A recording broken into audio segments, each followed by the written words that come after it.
नमस्ते छात्रों। मेरी कक्षा में हमेशा की तरह आपका बड़े प्यार से तहे दिल से स्वागत है। रयत शिक्षण संस्था Satara Rayat online school education रोज प्रकल्प 2021-22 सद्गुरु गाडगे महाराज कॉलेज कराड़ से मैं अध्यापिका माधुरी सावंत कक्षा 11वीं के लिए विषय हिंदी लेकर आई हूँ। आज मैं आपको 13वां पाठ विशेष अध्ययन हेतु के लिए रखा हुआ है। नुक्कड़ नाटक अरविंद गौड़ जी ने इसे लिखा हुआ है। नुक्कड़ नाटक के विधा परिचय के बारे में हम जानकारी हासिल करेंगे। एक विशिष्ट नाट्य शैली के रूप में नुक्कड़ नाटक आज अपनी पहचान बना रहा है। यह एक ऐसी धारदार विधा है जो राजनीति, समाज और साहित्य में संतुलन बनाए रखती है। वास्तव में यह एक सांस्कृतिक हथियार है जो जड़ मानसिकता को तोड़कर लोक शक्तियों की पहचान कराता है। सामान्य व्यक्ति की समस्याओं को जनसाधारण की भाषा में सहजता और सरलता के साथ लोगों तक पहुंचाना इसका मुख्य उद्देश्य है। अब देखिए, नुक्कड़ नाटक विधा परिचय यानी कि साहित्य का एक अलग प्रकार। नुक्कड़ नाटक मंचीय नाटक होते हैं। 3 घंटों का 3 अंकों में प्रस्तुत किया जाने वाला, मंच पर सभागार में प्रस्तुत किया जाने वाला वह नाटक। एकांकी प्रस्तुत की जाती है, 1 अंक वाली होती है एकांकी। तथा ये नुक्कड़ नाटक, नुक्कड़ से तात्पर्य है कि चौक या चौराहा, चौराहे पर। यह नुक्कड़ नाटक क्यों कहा गया? क्योंकि चौराहे पर जहाँ लोगों की भीड़ होती है, जहाँ लोग आते जाते बहुत है। और कहाँ कहाँ इसकी प्रस्तुति की जाती है? सड़क के किनारे, किसी चौक, किसी मैदान, बस्ती, हाउसिंग सोसाइटी, इनके आंगन में इसे प्रस्तुत किया जाता है। नुक्कड़ नाटक हमारे सामने एक आंदोलन के रूप में उभर कर आया है। यह नाटक सामाजिक विसंगतियों, विडंबनाओं, रूढ़ियों, शोषण, सत्ता के स्वरूप और आम जनता के संघर्ष को बड़ी सहजता से सीधे साधे जनता तक पहुंचाते हैं। इस प्रकार यह नाट्य रूप हमारे सामने जनसंघर्षों तथा आंदोलनों का एक सबल हथियार बनकर आया है। आज के जीवन में जो त्रासदी यानी कि पीड़ा, दुख है, इन सबको झेलते हुए, संघर्ष के बीच से गुजरते हुए तथा वही से विषय चुनकर नुक्कड़ नाटक और उसका रूप का कथन जन्म लेता है। नुक्कड़ नाटक में क्या होता है? तो सामाजिक विसंगतियाँ, विडंबनाएं, जो रूढ़ियाँ हैं, शोषण, सत्ता के स्वरूप और आम जनता के संघर्ष को सीधे समाज तक पहुंचाने का, जनमानस तक पहुंचाने का एक जरिया, जो कि नुक्कड़ नाटक के माध्यम से उसे प्रस्तुत किया जाता है। नुक्कड़ नाटक मूलतः 8वें दशक से लोकप्रिय हुआ। नुक्कड़ नाटक को अंग्रेजी में स्ट्रीट प्ले के नाम से जाना जाता है। आमतौर पर इसको उसी तरह से प्रस्तुत किया जाता है जैसे सड़क पर मदारी अपना खेल दिखाने के लिए भीड़ जुटाते हैं। नाट्य प्रस्तुति का यही रूप जनता के सीधे संवाद स्थापित करने में मदद करता है।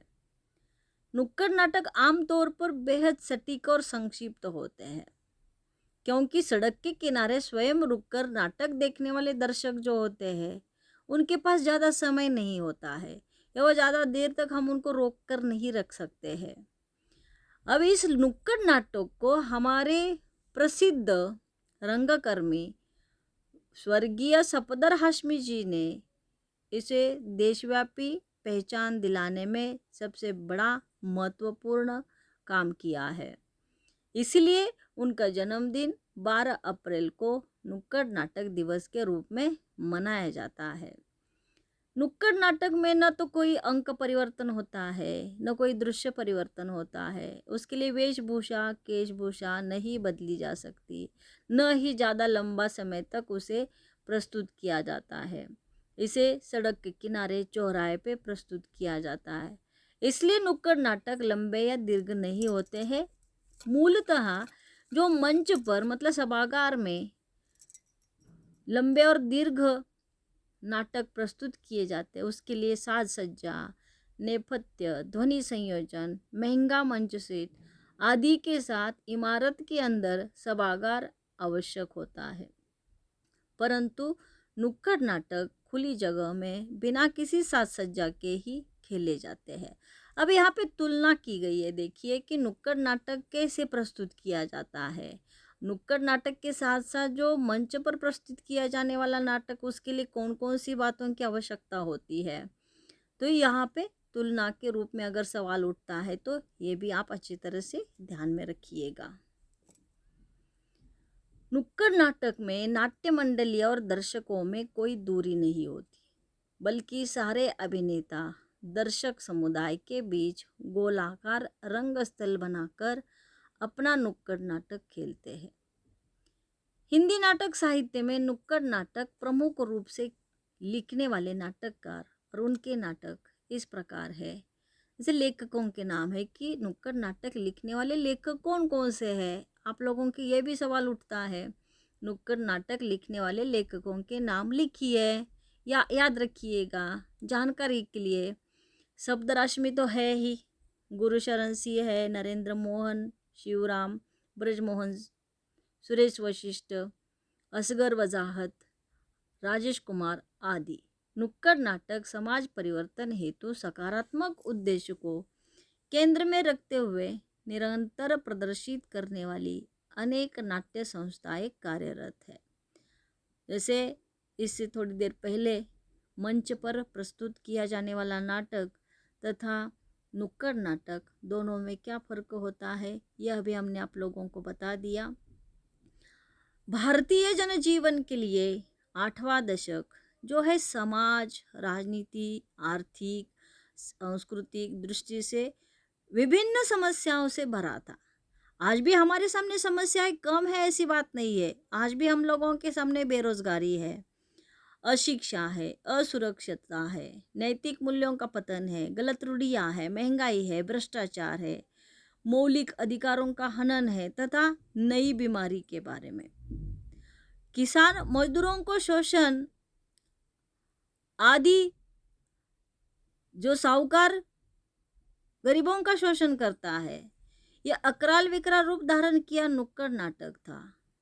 ऐसी विकट समस्याओं से जूझने के लिए और लोगों को संगठित करके परिवर्तन लाने का कार्य नुक्कड़ नाटक ने किया। समाज परिवर्तन, सामाजिक एकता, शोषण मुक्त समाज, स्त्री पुरुष समानता, सर्वधर्म समभाव, राष्ट्रभक्ति, बेटी बचाओ बेटी पढ़ाओ, पर्यावरण संवर्धन, जल साक्षरता आदि विषयों के बारे में लोगों ने चेतना जगाने के लिए नुक्कड़ नाटक ने अपनी महत्वपूर्ण भूमिका निभाई है। मतलब देखिए कि भारतीय जनजीवन के लिए 8वें दशक में अनेक सारी समस्याएं अपना मुंह उठाए घूम रही थी, तो उसे इन साहित्यकारों ने क्या किया, जितना हो सकता है अपनी लेखनी के माध्यम से समाज तक पहुंचने का काम तथा जो लिखा गया छात्रों ने अपने कॉलेज के माध्यम से, स्कूलों के माध्यम से, सामाजिक संस्थाओं ने, समाज के कुछ हित साधने वाले लोगों ने, ऐसे लोगों को समाज तक अपने विचार, अपने विषय प्रस्तापित करने का, प्रस्तुत करने का काम उन्होंने किया है। और नुक्कड़ नाटक ने भी अपनी भूमिका बहुत अच्छी तरह से निभाई है। आज नुक्कड़ नाटकों के विषय व्यापक होने लगे हैं, जैसे कि इन विषयों में हमारे घर से लेकर गली मोहल्ला, शहर गांव, महानगर के ज्वलंत प्रश्न तक आने लगे हैं। हमारा शासन यानी प्रशासन भी कई महत्वपूर्ण सामाजिक संदेशों के प्रसारण के लिए नुक्कड़ नाटकों से सहायता लेता है।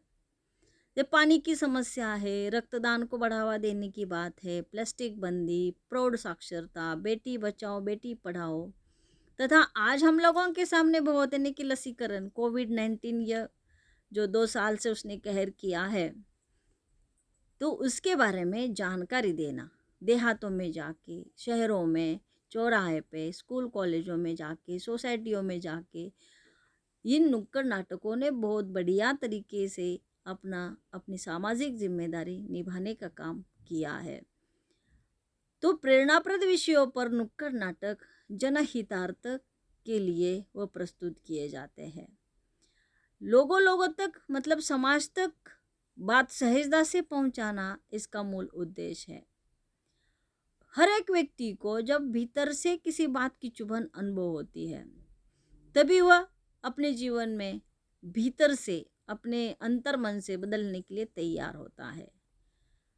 जो कहता है, जहाँ वर्तमान सामाजिक, राजनीतिक, आर्थिक एवं सांस्कृतिक समस्याओं से नुक्कड़ नाटक सीधे जुड़ा हुआ है, वही तकनीक के स्तर पर अपनी कुछ खास खूबियों को साथ लिए हुए पारंपरिक मंचीय नाटकों के विपरीत तथा मंच और दर्शकों के बीच दूरी को दूर करते हुए जनता से सीधे साक्षात्कार करना और तामझाम से उत्पन्न भ्रम को तोड़कर आम जीवन से सीधा जुड़ना, ऐसे तत्व नुक्कड़ नाटक में दिखाई देते हैं।